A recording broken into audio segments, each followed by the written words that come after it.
आज जो हमारे गेस्ट है अभी यहाँ पर पीछे बैक स्टेज पर, उनको आपने जब भी YouTube पे देखा होगा, हमेशा हंसते हुए देखा होगा. Please give an energetic and warm welcome to the one and only Amogh Lila Prabhu ji.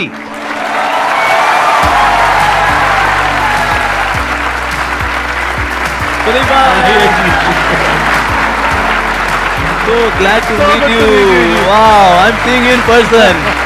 Amazing. Big round of applause for him. Thank you. मैंने कहा था ना इनकी स्माइल बहुत कमाल की है. देखो, देख करके मन अच्छा नहीं हो गया एकदम से. Actually, मेरा मन बहुत अच्छा हो गया because मैं तो संदीप जी को इतना एडमायर करता हूँ. What a smile he has. My God, $1 million smile. Thank you so much जी. तो अब आप लोगों के माइंड में जो भी क्वेश्चंस हैं, जो भी आप इनसे पूछना चाहते हैं, प्लीज गो अहेड. मेरा क्वेश्चन है, अभी मतलब मेरे हस्बैंड बाहर बैठे हैं तो मैं उनसे ये पूछ रही थी कि मैं उनसे पूछूं क्या. तो उन्होंने कहा तू यही पूछना जो तू हमेशा मेरा दिमाग खाती रहती है बाहर पूछ के. तो दिक्कत ये है सर कि मेरी लाइफ में कुछ दुख है, पर आज तक वो दुख मुझे पता ही नहीं चला, क्योंकि मेरे हस्बैंड भी अच्छे हैं. नहीं, सच में मेरे हस्बैंड बहुत अच्छे हैं, मेरे ससुराल वाले अच्छे हैं, घर में सब अच्छे हैं, मुझे कुछ काम भी नहीं करता, मेरी मर्जी से मुझे सब कुछ करने के लिए मिल रहा है, फिर भी मुझे पता ही नहीं चल रहा दुख क्या है. आपकी दूसरा शादी ये कितने भी टाइम पहले हुई थी? 1 साल पहले. हाँ, 1 साल से दुख है. लेकिन सर Actually, शादी ऐसा नहीं कि शादी की वजह से ही दुख होते हैं. बहुत अच्छे ऐसे भी गृहस्थास हैं, they are very happy in household life. तो एक्चुअली दुख वाला किस वजह से होता है? जैसे फॉर एग्जाम्पल अगर किसी को अगर पिंपल हुआ हो, ठीक है, कोई इसको आगे बुगली बुगली वुश कर दे, बुगली बुगली गंदे बदतमीज. पर एक्चुअली उसके बुगली बुगली वुश करने से पेन नहीं है, ये मेरे खुद के पिंपल की वजह से पेन है एक्चुअली, राइट. तो इसलिए हमारा क्योंकि मन ही इतना लो क्लास हो रखा है, इसलिए कोई भी आके हमारी खुशियों को कभी भी छीन सकता है एक्चुअली. तो जब मन के अंदर वायरसेस होते हैं ना, तो आप कुछ भी ढंग का नहीं कर पाते. और कभी और कौन कब आपको दुख दे जाए कुछ नहीं पता. ये औरों की वजह से दुख नहीं है, ये दुख वास्तव में मेरी वजह से है. तो इसलिए हमें अपने मन को चंगा करना पड़ेगा. मेरे पास एक समय एक फैमिली आई थी, उन्होंने बोला कि हमारी बहू है जी बड़ा दुखी रहती है. मैंने कहा क्यों दुखी रहते हो आप? मैंने कहा आपके पति अच्छे नहीं हैं. नहीं जी बहुत अच्छे पति है मेरे, एकदम देवता स्वरूप मेरे पति हैं. मैंने कहा फिर आपके इन लॉज दुखी करते होंगे. मैंने कहा देखिए इन लॉज होते हैं, माता पिता होते हैं. नहीं बिल्कुल माता पिता से ज़्यादा प्यार करते हैं मेरे को, ऐसा मत बोलिए आप. मैंने कहा अच्छा. मैंने कहा ये बच्चे तंग करते होंगे. मैंने कहा बच्चे देखो कलयुग का प्रोडक्ट है सबके सब, ये तो क्या करना है इसलिए. नहीं जी ऐसा मत बोलिए आप, मेरे बच्चे बहुत अच्छे हैं. मैंने कहा अच्छा फिर फाइनेंशियल क्राइसिस रहते होंगे. मैंने कहा देखिए लक्ष्मी तो सिर्फ नारायण के चरणों में ही स्टेबल रहती है, बाकी जगह तो कभी आनी है कभी जानी है. जो राजा है वो रंग है, जो रंग है वो राजा है. नहीं ऐसा नहीं है, बहुत पैसा है हमारे पास, financially I am also fine. मैंने कहा फिर आपकी हेल्थ खराब रहती होगी. मैंने कहा देखिए कलयुग के शरीर हैं ये, घुटनों के दर्द, लोअर बैक पेन. मैंने कहा नहीं ऐसा नहीं है, बहुत तगड़ी हूँ, ऐसे दबा दूं जान निकाल दूं किसी की. मैंने कहा अच्छा ये बढ़िया है. मैंने कहा फिर दिक्कत क्या है आपको? ये दिक्कत ये है जी मैं चाहती हूँ हम लोग यूएस में सेटल हो जाए. मेरे हस्बैंड कहते हैं नहीं हम इंडिया में ही रहेंगे. ये सोच के मैं दुखी रहती हूँ. तो ये मन का स्वभाव है. जैसे आपने देखा कभी ना जब सौंफ दांत में फंस जाती है, बार बार जीभ कहाँ जाती है? जहाँ सौंफ फंसी होती है, बाकी दांतों में नहीं घूमती वो. और ये कैसे हम जहाँ दिक्कत है वहीं यही मन है. एक्चुअली मेरा क्वेश्चन ये है कि जैसे कलयुग में तो भक्ति की बहुत ज़्यादा ज़रूरत है, बहुत ज़्यादा. एंड ये मैंने अपने एक्सपीरियंस से बोल रही हूँ. तो मेरा ये है कि अगर जैसे हमें बहुत सारी नेगेटिविटीज़ आती हैं, तो अब क्या होता है कि भक्ति हमें हेल्प करता है कि हम अपनी जो भी हमारी नेगेटिविटीज़ हैं हम उससे तो हम कर लेते हैं, अपना हेल्प कर लेते हैं. बट क्या होता है ना कि समहाउ आप जो दूसरों से आती है आपसे, जैसे कोई एग्जाम्पल कोई पर्सन अगर वो हमारी लाइफ में नेगेटिव है तो हम उससे कैसे लड़ें? क्योंकि हम हमेशा मैंने सुना है कि कहते हैं कि उसे एलिमिनेट कर दो, उसे निकाल दो अपनी लाइफ से. बट आप हमेशा वो भी पॉसिबल नहीं कर पाते हो, क्योंकि नहीं हो पाता है. हम हर किसी को लाइफ से नहीं निकाल सकते हो. तो उसमें हमें क्या करना चाहिए? वो तो क्या नेगेटिविटी, ये तो बाहर ही जो सोर्सेज है ना, एक्चुअली हमने ऑलरेडी नेगेटिविटी बहुत इकट्ठी कर रखी है. और मन का स्वभाव नेगेटिव होने का ही है. अब देखो नेगेटिव, इसलिए आप देखो जो टीवी सीरियल्स भी होते हैं ना, उसमें 90% नेगेटिव चल रहा होता है. ये मर गया, वो मर गया, उसने उसको धोखा दे दिया, वो पलट गया. और लोग ऐसे 5-5 हज़ार एपिसोड के बिना कहानी के टीवी सीरियल देख करके जिंदगी अपनी खराब कर चुके हैं, और आज भी खुशी खुशी कर रहे हैं. एक कहावत है, when we do not have spiritual substance in the heart then we remain slaves of our surroundings. हम अपनी परिस्थितियों के गुलाम बने क्यों रहते हैं? Because I don't have spiritual substance in my heart. तो इससे बहुत जरूरी है कि हम उस स्पिरिचुअल सब्सटेंस पे काम करें. पर वो जब नहीं होता then we get provoked very easily. जैसे हम देखा कभी कभी क्रिकेट में है ना, बॉलर होता है वो अपील करता है आउट, अंपायर बोले वाह यार क्या अपील किया भाई, वही आउट है यार. ऐसा होता है.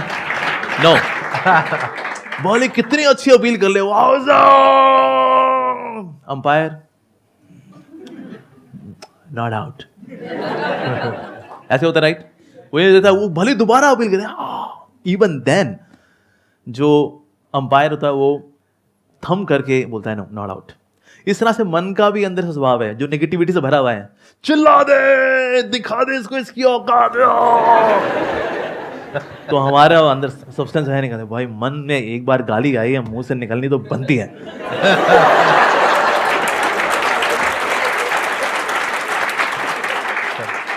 और होता क्या है, when you have that spiritual substance in the heart, ये जो भक्ति से जो मिलने वाला जो सब्सटेंस है, ये इतना कंडेंस्ड होता है एक्चुअली, वो आपको ठहराव देता है कि जो भी प्रोवोकेशंस आती है, when negative person is inciting you to behave in negatively, Hare Krishna, that's it. देखिए बेसिकली क्या होता है कि हम चाहे उसको भक्ति कहें, चाहे स्पिरिचुअलिटी कहें, चाहे राइट अंडरस्टैंडिंग कहें of the scriptures, but the point is कि जब अंदर से आप स्ट्रांग होते हो, अंदर से आपको स्ट्रेंथ मिलती है, तो दो चीजें होती हैं। या तो ये जो नेगेटिव लोग होते हैं वो जब आपके पास में आते हैं तो ज्यादा देर तक वो आपके साथ नहीं रह सकते, वो अनकंफर्टेबल होने लग जाएंगे, आप नहीं होगे, वो होने लग जाएंगे, तो वो अपने आप ही दूर हो जाएंगे। लेकिन कई बार लाइफ में ऐसी सिचुएशंस आएंगी जब कोई ऐसे लोग आपको मिलेंगे, वो आपके ऊपर अटैक करने लग जाएंगे, that could be verbally, physically और in any way which is not right. उस वक्त आपको लड़ने की स्ट्रेंथ चाहिए, वो स्ट्रेंथ भी आपको स्पिरिचुअलिटी से मिलेगी। Then you need to have that kind of a frame of mind कि बड़े आराम से ठंडे दिमाग से सोच करके समझ करके फिर आपको लड़ना है। जैसे महाभारत में भगवान कृष्ण ने बोला अर्जुन को लड़ने के लिए, ये थोड़ी कि भागने के लिए, जब लड़ने का मौका आ गया है तो लड़ना भी है। तो ऐसा नहीं है कि there is one solution for all kinds of situations, there are different kinds of people and we need to deal it in a different way. For example, आप कहीं पे जॉब करते हो और वहां पे मान लेते हैं कोई बॉस है आपका और वो आपसे बदतमीजी से बात कर रहा है, वहां पे you need to have that kind of strength कि आपको उसके सामने खड़े होकर के बोलना है, चाहे सबके सामने चाहे अकेले में, इनफ इज इनफ, आज के बाद में दोबारा से मेरे से इस तरीके से बात नहीं करनी है। सिंपल, यही तो बोलना है, इसके लिए भी तो स्ट्रेंथ चाहिए ना। तो वो स्ट्रेंथ कहां से आती है? जब हमारे अंदर एक कॉन्फिडेंस होता है कि हां मेरे साथ में या तो कोई है, दैट कुड बी भगवान, शक्ति, या फिर अगर मैं कुछ सही करूंगी तो मेरे साथ में गलत हो कैसे सकता है। हाँ, शॉर्ट टर्म में हो सकता है, लॉन्ग टर्म में हो ही नहीं सकता, अगर मेरी नीयत साफ है तो। ठीक है, ठीक है जी।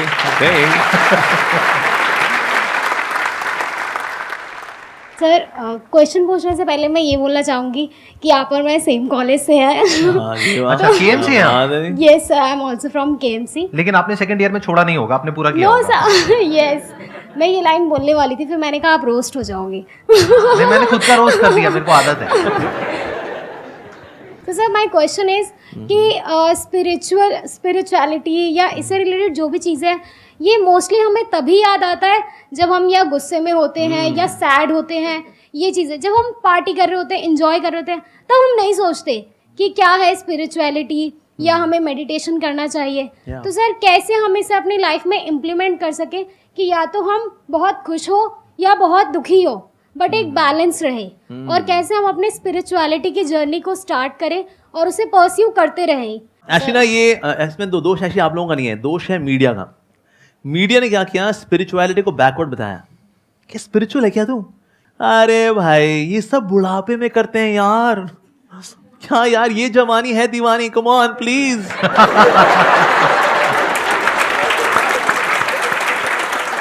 तो मीडिया में ऐसे दिखाते हैं, किसी को दिखाना होगा ना कोई जाहिल आदमी है, बेवकूफ आदमी है, वो ऐसा कर होगा, अरे टन टन टन, और एक जीनियस आदमी बड़ा हैंडसम गुड लुकिंग व्यक्ति आएगा, I am a self made man, मैं जो हूं अपने दम पे हूं, और ये दिखाते ये है पॉजिटिव कैरेक्टर। और जो भगवान को मानने वाला है बेसिकली क्या है, नॉट सो इंटेलिजेंट। और एक तरह के ये भी एक कंफ्यूजन है कि बुढ़ापे में ही स्पिरिचुअल होते हैं। भाई अभी तो जिम्मेदारियां हैं जी, गृहस्थ हैं हम लोग अस्त हैं, व्यस्त हैं, त्रस्त हैं, चारों खाने पस्त हैं, क्योंकि हम गृहस्थ हैं। अभी थोड़ी ना।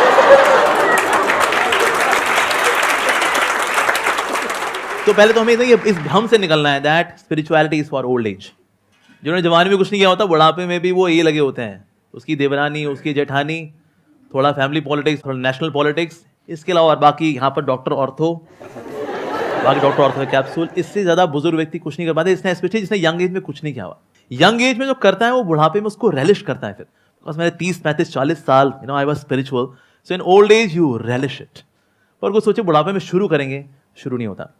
अच्छा, लेकिन इसको शुरुआत कैसे की जाए और उसको कंटिन्यू वाला कैसे किया जाए? हम कोई भी कार्य अगर करते हैं तो हम संगति में आके करते हैं। From association comes desires. आज लोग जैसे कहीं सिंपल लोग हैं ना, आते हैं गांव से आए या शहर में आए, वो कभी दारू नहीं पीता था, वो तो दूध पीता था। यहाँ पर आया शहर में, भैया इलायची फ्लेवर दूध दे दो भैया। उसके दोस्त दूध पीता है, अबे दारू पिया कर लल्लू। And then he gradually develops the desire to have wine. Association, संगति, राइट? तो इसलिए कोई भी कार्य अगर संगति से होता है तो फिर स्पिरिचुअलिटी भी कैसे होगी? संगति से। अभी वो जो दारू पीने वाले लोग भी है ना, वो संगति में जो पीते हैं ना, तो उनको दारू का नशा चढ़ता है। संगति। आपने दारू के बारे में इतना बोल दिया, कुछ लोगों के मुंह से लार टपक रही है, मैं देख रहा हूँ। ये पूरा गीला गीला कर दिया उन्होंने यहाँ पे। तो जब दारू का जब नशा चढ़ता है तो संगति में चढ़ता है, तो स्पिरिचुअलिटी का नशा भी कैसे चढ़ेगा? संगति तो करनी ही पड़ेगी। We should have holy association. Actually पहले Indian culture was very simple. पहले लोग खेती बाड़ी करते थे और उसके बाद आएंगे और फिर इकट्ठा होंगे और फिर सबके सब क्या करेंगे? हरि कथा सुनेंगे, राम कथा सुनेंगे और वहां पर संत महात्मा जी हैं, सब सुनते हैं और फिर सबको थोड़ा सा प्रसाद दिया जाता है। दैट वाज इंडियन कल्चर, वैदिक कल्चर एक्चुअली। तो ये कल्चर क्योंकि हमने भुला दिया, इसलिए हमको लगता है वेल अब जब तनाव में होंगे तो भी तो जाएंगे प्रभु के पास।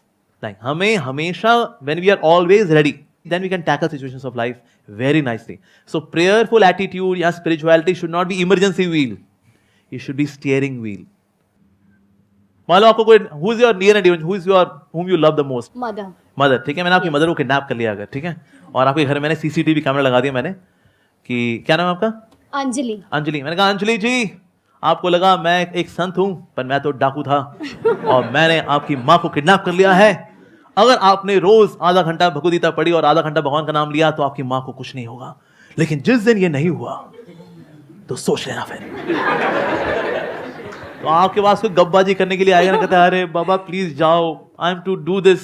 वो अमोघ लीला प्रभु आए थे संदीप जी के शो में, हमें नहीं पता था उनकी असलियत। मेरी माँ को किडनैप किया उन्होंने, घर पे सीसीटीवी कैमरा लगाया हुआ है, उसको करना है ये अभी। टाइम निकलेगा 100% निकलेगा, because your mother is priority और उनकी वजह से वो spiritual activity will become priority और उसके लिए टाइम निकलेगा ही निकलेगा। उसके बाद कोई बोलेगा अरे नेटफ्लिक्स से पिक्चर आई हुई है लाल सिंह चड्ढा आओ, अरे नहीं भाई नहीं, प्लीज ये CCTV camera, oh no, time निकलेगा, राइट? मेरे माइंड में वैसे एक क्वेश्चन आ रहा है, I am just curious to know. आप प्लीज बताएं। अगर आप बताना चाहें तो दैट्स ओके, अगर नहीं तो कोई बात नहीं, फील फ्री। तो जब से आप इस बात पे आए जी, उससे पहले जैसे मैंगो पीपल हम सब हैं वैसे ही थे आप, या हमसे थोड़ा अलग थे? मतलब शुरू से ही कुछ अलग थे? नहीं, आई वाज आल्सो नॉवल। मैं आप लोगों से, मैं ऐसा नहीं मैं वीनस या मार्स से यहाँ उतरा हूँ, मैं बिल्कुल मैं मतलब 14 फरवरी को आप भी मतलब पूरा वो मैं बताता हूँ उसकी वजह क्या है। वैसे तो मैं बिल्कुल नॉर्मल ही था, पर ना मेरी लाइफ में थोड़ा ट्विस्ट ये हुआ कि 14 फरवरी के बाद 15 फरवरी को लोग बहुत काउंसलिंग लेने के लिए आया करते थे। 14 फरवरी को लोग करा लेते हैं जो करना होता है उनको, उसके बाद दिल टूटे हुए जो होते हैं वो 15 फरवरी को आते हैं। So somehow by arrangement of the lord, पता नहीं क्या कहेंगे, I was like love guru, you know love Guru.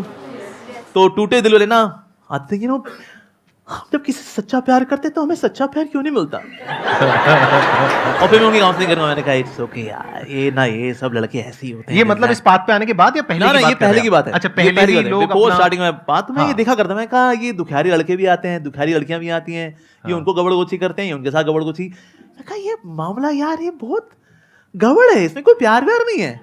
Nobody loves anyone, सब खुद से प्यार करते हैं एक्चुअली। तो ये वैलेंटाइन डे कुछ नहीं होता कि जब तक तुम मेरी इंद्रिय को तृप्त करती रहोगी, आई लव यू, और तुम भी अगर करते रहोगे आई लव यू टू। मैं कहा यार ये तो बहुत गड़बड़ मामला है। सो although I live like a normal human being, पर मैंने खुद को चुना नहीं to become a love Guru giving counselling to टूटे दिल वाले लोग, लेकिन लाइफ समहाउ ऐसे अनफोल्ड हुई। मैं कहा यार ये टूटे दिल वाले लड़कियां भी हैं, टूटे दिल वाले लड़के भी हैं। मैं कहा मामला तो बड़ा खोखला है यार। So I was also like a normal human being, but by God's grace I learn by hearing and observation. मैंने एक चीज नोटिस करी कि जो भी लोग इस्कॉन से जुड़े हैं या ये स्पिरिचुअल जर्नी से जुड़े हुए हैं, उनके चेहरे पे आप अगर नोटिस करोगे तो एक अलग तेज है। पहले लगता था वो आर्टिफिशियल स्माइल है, लेकिन अब लगता है ये इनर स्माइल है। तो ये कोई ऐसा नहीं है मैन मेड है या कुछ वो दिखाने के लिए करते हैं। तो अब जैसे मैं जॉब में हूँ, तो प्रॉब्लम क्या होती है, जैसे रात को हम लोग अपना काम खत्म किया, उसके बाद सो गए, तो सुबह मॉर्निंग होते ही या पूरी रात में यही टेंशन रहती है कि कल अपने को ये काम करना है। तो उस चीज़ को लेके कहीं ये चीज़ मेंटेन नहीं हो पाती चेहरे पे, या नॉर्मल लाइफ में भी पूरी टेंशन रहती है हर टाइम पे। तो वो कैसे मैनेज करें या उस चीज़ को कैसे डील करें, ये एक मेन क्वेश्चन है मेरा। कुछ चीज़ें हैं जो आपके वश में हैं और कुछ चीज़ें हैं जो आपके वश में नहीं है। जो चीज़ें आपके वश में हैं, क्या उसकी टेंशन आपको लेनी चाहिए? नहीं, आपके वश में है ना, तो काहे की टेंशन लेनी? अच्छा, फिर दूसरा सेक्शन है, क्या आपके वश में नहीं है, क्या उसकी टेंशन लेनी चाहिए? नहीं, वो वश में ही नहीं है। तो ये तनाव भला होता क्यों है? यही तो है दो सेक्शंस, एक मेरे वश में है, एक मेरे वश में नहीं है। तो जो मेरे वश में नहीं है, जब मैं उसको खींच खींच करके अपने वश वाले सेक्शन में लाना चाह रहा होता हूं ना, ये एक्सरसाइज स्ट्रेस लेकर के आती है। बस ये एक्सरसाइज छोड़नी है हमको, कि जो चीज़ मेरे वश में नहीं है, से for example you love somebody, उसके बाद वो आपको धोखा देता है, ठीक है, उसका वो किसी और से इन्फ्लुएंस हो गया, ये हमारे वश में नहीं है। हमारे वश में क्या था? उस रिश्ते को अच्छे से निभाना, वो हमारे वश में था। तो इसीलिए जब आप ये चीज़ समझ लेते ना, कभी आपको ऐसा कोई दिक्कत हो, ये पेन कॉपी पेन लेकर बैठ जाओ, लाइन खींचो बीच में, क्या वश में है क्या वश में नहीं है। That's a simple activity and start working on it, आपका स्ट्रेस कम हो जाएगा। अब जितने लोग भी तनाव में रहते हैं ना, जितने भी कंट्रोल फ्रीक्स हैं, ये तनाव में रहेंगे, बिकॉज यार always controlling controlling controlling controlling, मैं लोगों को कंट्रोल कर लूँ, स्थितियों को परिस्थितियों को कंट्रोल कंट्रोल कंट्रोल, फिर चीज़ें जब कंट्रोल के बाहर जाती हैं, उससे भी तनाव आता है। दूसरे हैं परफेक्शनिस्ट, इनको भी बहुत तनाव आता है, बिकॉज सबको उनको चाहिए एवरीथिंग 10/10, सबको 10/10 होना चाहिए। मेरी एजुकेशन 10/10, मेरी सैलरी 10/10, मेरी सेविंग्स में 10/10, मेरी गाड़ी 10/10, मेरी वाइफ 10/10, मेरा पड़ोसी 10/10, पड़ोसी की पत्नी 10/10।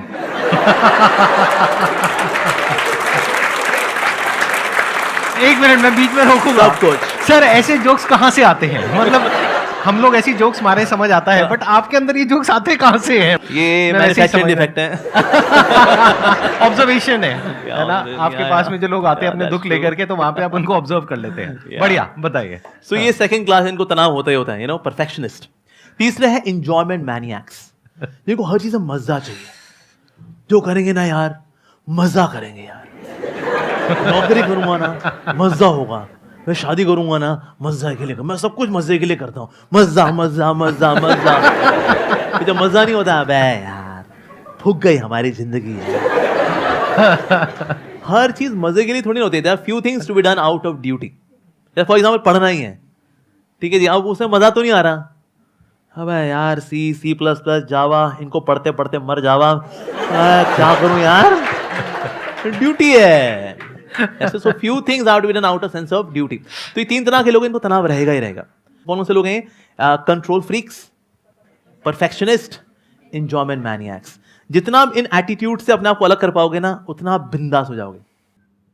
आपने ये कहा कि जो लोग स्पिरिचुअल पाथ पे चल रहे होते हैं, जैसे कि प्रभु जी हैं या इनके जैसे और जो लोग हैं, तो उनके चेहरे पे एक अलग ही तेज होता है।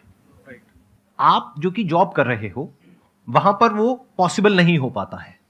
तो यहां पर एक बहुत बड़ी प्रॉब्लम है।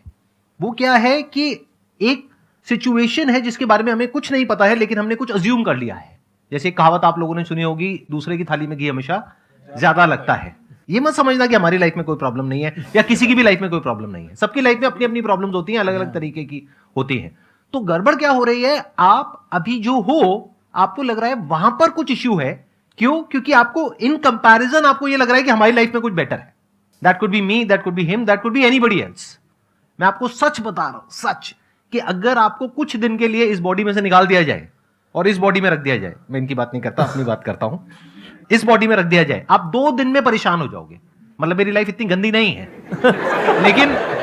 लेकिन आपके लिए गंदी है, क्योंकि आपकी अपनी एक पर्सनालिटी है, आपका अपना एक बेसिक थॉट का, माइंड का स्ट्रक्चर है।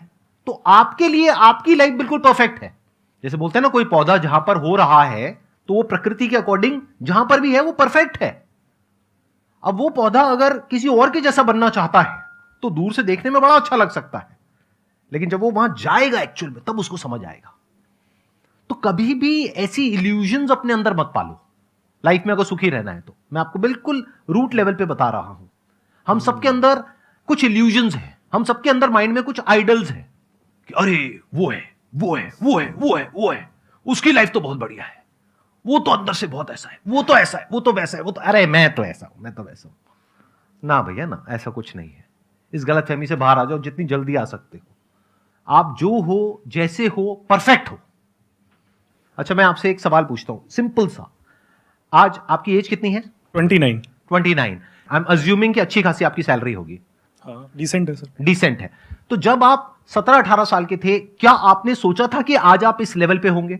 चार्टर्ड बनने के बाद जो सोचा था उसके डबल पे तो एटलीस्ट हूं मैं, जो सोचा तो था। जितना आपने सोचा था उसके आप अभी डबल पर हो। राइट। अगर हम 10 साल पीछे चले जाएं तो। हाँ। बल्कि 10 साल पीछे तो ये भी क्लियर नहीं होगा कि पता नहीं जॉब भी लगेगी या नहीं लगेगी, पता नहीं सीए भी कंप्लीट होगा या नहीं होगा, पता नहीं कितने अटेम्प्ट्स में होगा। जी। राइट, ऐसे सब थॉट चल रहे थे। राइट। तो आज आपको उससे डबल मिल चुका है जितना आपने सोचा था। राइट। लेकिन अब प्रॉब्लम की जड़ क्या है? सोचो। प्रॉब्लम की जड़ अगर देखा जाए तो एक ही है। If you start comparing yourself with someone else, that could be anyone, that could be a guru, that could be an idol, that could be a person, that could be your friend, your relative. मेरी salary जितना मैंने सोचा था उससे तो double है, लेकिन वो मेरे परिवार में वो है ना, उसकी 10 गुना है। ये प्रॉब्लम है कि मेरी लाइफ वैसे तो बहुत बढ़िया है, लेकिन इनकी लाइफ मेरी लाइफ से भी बहुत बढ़िया है। काश मेरी लाइफ ऐसी होती। आपको 4 दिन के लिए ऐसी लाइफ मिल जाएगी ना, तब आपको समझ में आएगा कि कितनी तपस्या करनी पड़ती है, सुबह कितने बजे उठना पड़ता है, कितना कुछ करना पड़ता है। इसमें कुछ आप ऐड करना चाहेंगे? एक्चुअली इसमें एक और चीज़ है जो कि बहुत अच्छी चीज़ हाईलाइट किया संदीप जी ने, कि ना we all have our own individuality, और उस इंडिविजुअलिटी की ना कभी इंसल्ट नहीं करनी चाहिए। God has made each and every soul unique. When we compare ourselves कि हम भी वैसे बन जाएं, आप इंस्पिरेशन ले सकते हैं किससे। मान लो को संदीप से इंस्पिरेशन लेता है अगर, कि कितना अच्छा समझाते हैं, इंस्पिरेशन ले ले। इंस्पिरेशन लेने के लिए कोई मनाही नहीं है, लेकिन हम जब वैसा ही बनना चाहते हैं, अपनी इंडिविजुअलिटी को इनहाइलाइट करना चाहते हैं, that will lead to stress. Thank you Prabhu ji यहाँ पर आने के लिए। मुझे बहुत अच्छा लगा आपसे मिलकर। मुझे बहुत अच्छा लगा आपसे मिलकर के। Big round of applause for him. Thank you.